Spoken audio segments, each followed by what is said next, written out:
so he can be able to go to college and stuff like that. And he has, out of all of them, he has the most to lose. He has a scholarship riding on the line, all that stuff. His father, they live in this like type marsh area where you, to get where you are going from like one end to another end, you have to get through by a boat. The show also gives me like this Great Gatsby vibe as old money versus new money. Like, it's just the us versus them type mentality. Kooks versus Pogues, Pogues versus Kooks. Like in On My Block was the Prospects versus the Santos. Those type of things, those type of mentality. Another big similarity from this show to On My Block is that there's this treasure hunt. Just like how Jamal is trying to find the roll money. In this show, the main character John B is on this treasure hunt for the Royal Merchant, which is presumed to have sunk about back in the 1800s. The ship sunk and it was carrying $400 million worth of gold on the ship. So that's their treasure hunt in the show, kind of similar to that. And the show, they both talk about real work, like life issues, both of them. So those are the similarities. But as much as that, they did try to have like the main character, obviously in On My Block is the core four, but you obviously know a lot of things surrounds around Caesar. It kind of surrounds around Caesar. So, and how Caesar and Monte are like a couple in that show. They're trying to like, tease at us with Jiara and John B being a couple, but then, being friends, they had like this little friend group rule, like no, pogue on pogue macking, basically. You can't really, no trying to date your friends, stuff. So even though that happened, it was just like, it didn't go anywhere. So you have this new character, which is this other character, which is Sarah Cameron, who's like the Jasmine to the group. She's like the addition to the group, part of the core four. She helps with their little missions and these little things that they do on the daily. So those are the similarities to the show. But the show is really good. As I told you a little bit with telling you the comparisons between these two shows, On Its Own is really good. You have, a good storyline. There's things that are happening that you wouldn't expect that would happen. You have these ride or die friends. Like that scene with JJ and Pope was just really great. How JJ stuck up for Pope, and that was a good scene. Pope really deserved better, because JJ and Pope deserve better for sure, but Pope definitely deserves better because dude had the greatest to lose and he basically lost it, and he did really worded that. He was just basically like, I did this for nothing, because obviously if you watch the show and you see to the end, in the end, it kind of went down. So one of the differences between On My Block and the Outer Banks is that On My Block is like a comedy drama, where Outer Banks is like, it's a drama, but there's some time where there's comedic relief, you know what I'm saying? So you have like times where a character says something funny, or a character does something that's funny, which is just like, okay, yeah. But other than that, On My Block is like, there's serious moments, of course, in that show, but it's more funny than Outer Banks, which is like drama with some comedic relief moments where, you could ease up, in this intense drama, TV show. So yeah, I binge watched all 10 episodes. They're really good. They have in this show, like, the adults have a lot of storyline to the show. Like, it's not just the kids doing stuff, the adults add in, you know, to the show, so it makes it even 10 times more interesting, because it's just like, you know, kids running the show, but things that happen to those kids are just like, yo, they're only teenagers, like, chill on them, you know. It's really good. Hope they're having a season 2. So here's my theories. So obviously, if you haven't watched the show, go watch the show.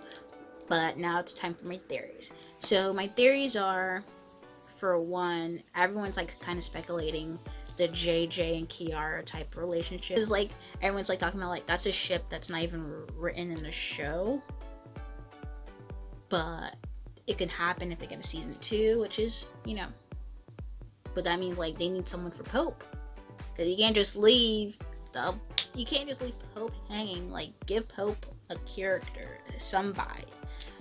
I mean, I may be one of the few, but I ship Kiara and John B.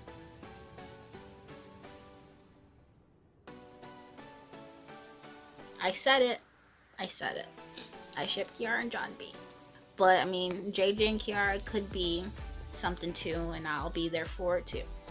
But yeah, I wasn't expecting for Ward, Sarah's father, to be the one that was looking for the gold. But then again, they gave a lot of like hints, because I remember that one episode, or where that one scene, Sarah was telling, I feel like it was John B, that her father was from the cut, quote unquote, and he had to work for everything that he has, and that's why she appreciates him, all that stuff like that. So it kind of makes sense how he's so intertwined with like people like Scooter and John B's father, like how he's so connected with them, because I guess he grew up on the cut before he became this rich guy. So it kind of makes sense, like, you know, you wouldn't think that rich guy Ward, basically probably the richest guy on the island, the Figure 8 Island, you know, is connected to, you know, John B's father and all that stuff like that.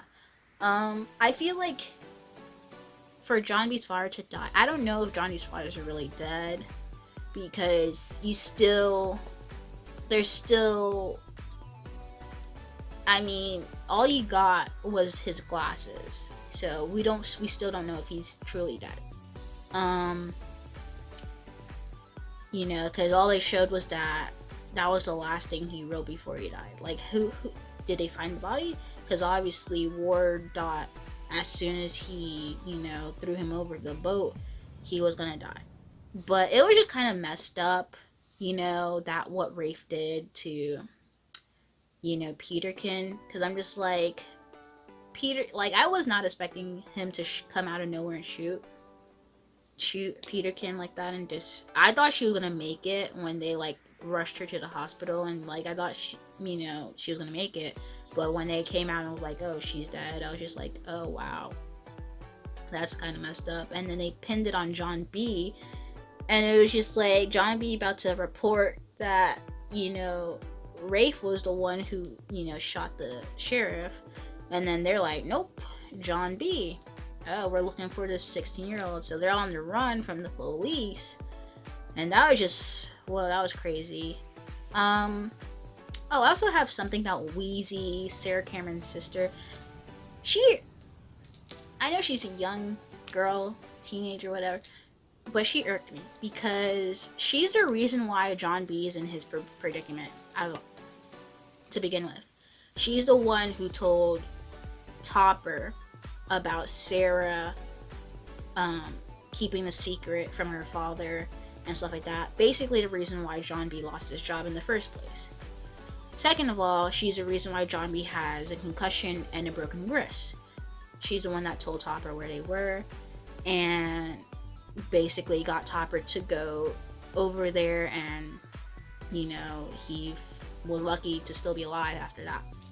Then he's the reason why he's, you know, Sheriff Peterkin got shot and died, because she told Rafe where they were going. They were going to Bahamas. If she would just keep her mouth shut on a lot of things and not, you know, said a lot of things, John B wouldn't lost his job, wouldn't have gotten a concussion and a broken wrist, and wouldn't be on the run for murder of the sheriff.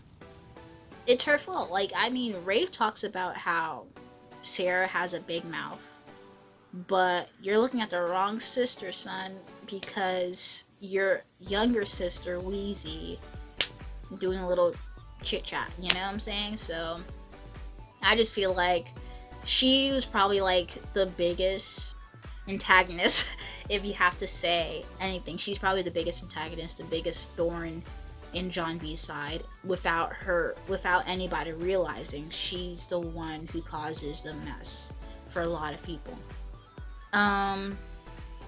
So that's being said. So, you know, season finale or the end of the episode 10, kind of like basically set itself up for season 2. So obviously their boat crashed and they got on the other boat to go to Nassau County, which is Bahamas. So, and that's where the plane was sent with the gold, was to Bahamas. So basically, if they have a season 2, I feel like they're gonna go to Bahamas, get the gold. It's obviously not gonna be that easy, because nothing's ever easy at all. So it's not gonna be that easy. I kind of feel bad for like Key, JJ, and Hope, because they probably all think that the dudes that, like, they're dead, you know, because the boat crashed. They went through a hurricane, like the boat crashed, you know, so they're gonna be gone for some time. Ward has this personality type character that, you know, he's a bad dude, but he's not all that bad. So he has this complex character, which is kind of interesting, that he will do, I guess, anything for his family, anything for his kids, quote unquote. But, you know, he has this greedy mentality, as, you know, he's already rich, but now he wants to take the 400 million gold for himself, and he wanted 50-50 on the thing. And I mean, it could have been a different outcome, but it's just like Rafe could have easily went to jail, or, you know, easily been like, I was just trying to save my father, blah blah blah blah blah. Even though he still would have been wrong, because obviously you see your father's going under arrest. Like, you know who Sheriff Peterkin is. You know what I'm saying? She's not a stranger to you. So how are you gonna shoot the sheriff because you think the sheriff was gonna hurt your father in some capacity? So yeah, I feel like they're gonna be in Bahamas to go find the plane with the money. The stepmother, she was in on all the things that Ward was doing, because obviously she knew about what happened to John B's father, and she was just like, it was just an accident, what could you do? But I'm just like, he could have easily called 911. You know, why would you just say it was an accident, he hit his head? I mean, you could have said a lot of things, like, why dump his body over and say he was lost at sea? That's just messed up. Like, you could have called the cops, someone, you know, make sure he's okay. Like, and if he wasn't okay, then, I mean, you could have done something. You don't throw a body over the boat, like, because you know that makes you look 10 times more guilty than how you were, which is jacked up.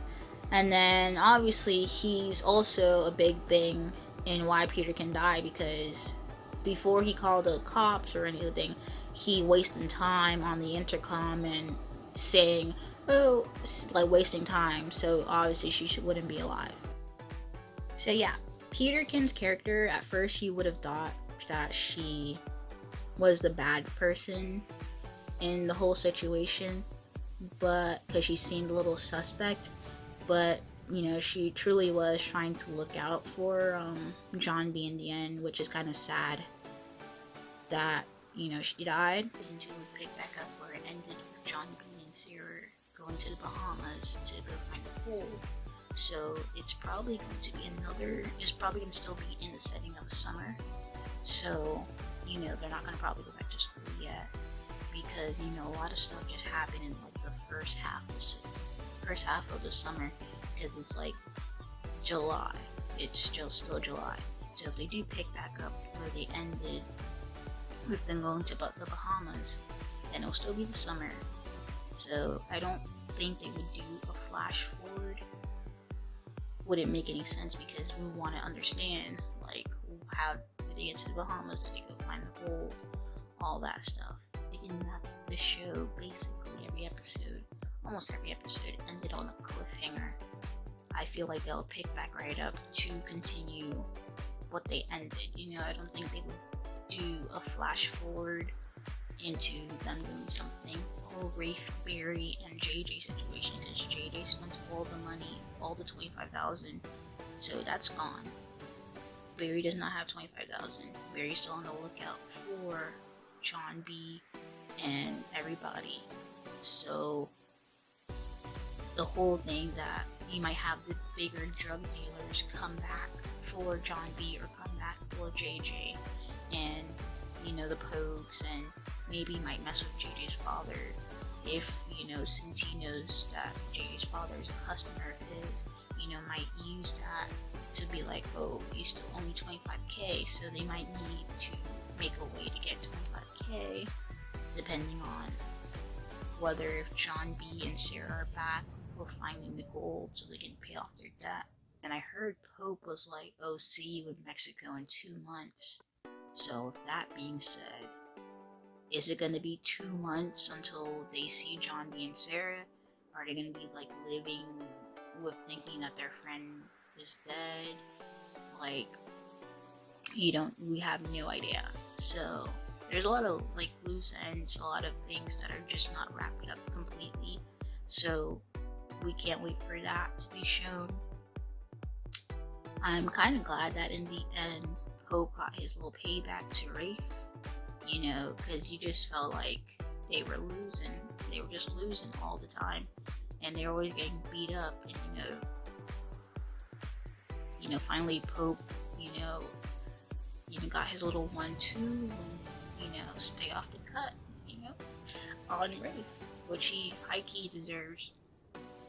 And yeah, Pope and Jiara situation, I'm here for it.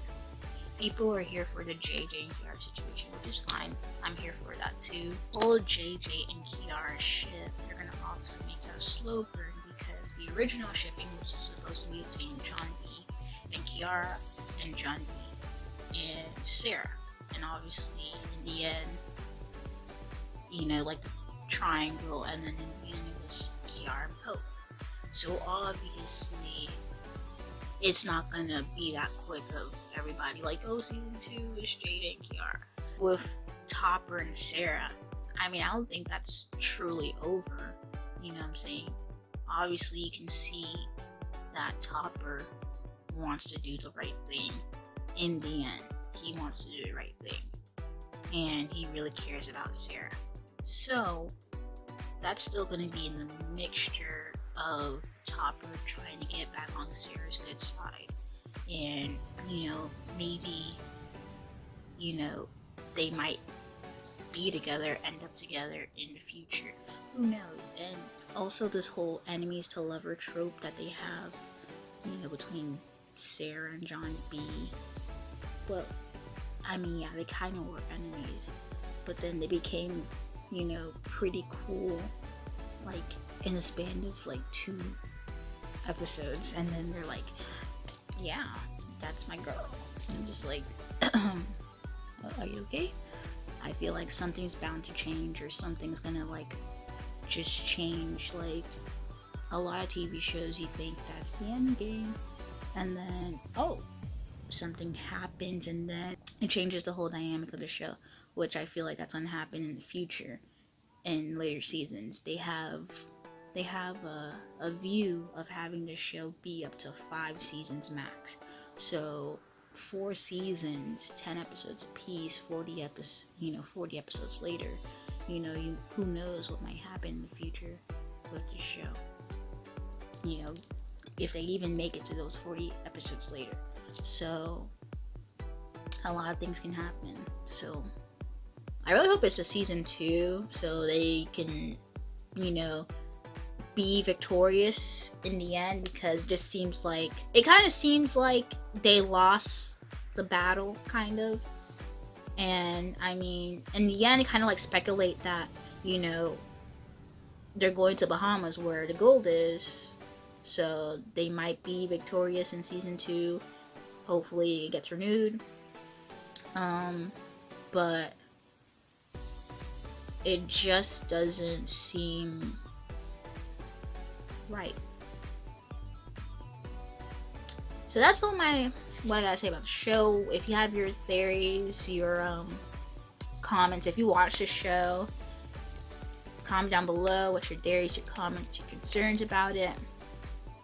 And if you like this video, like the video, comment down below, let me know. Anything else, what other shows you want me to review, what would you like to see on my channel, all that. And if you have not subscribed to my channel, subscribe. And if you guys want to check me out on my Twitter and my Instagram,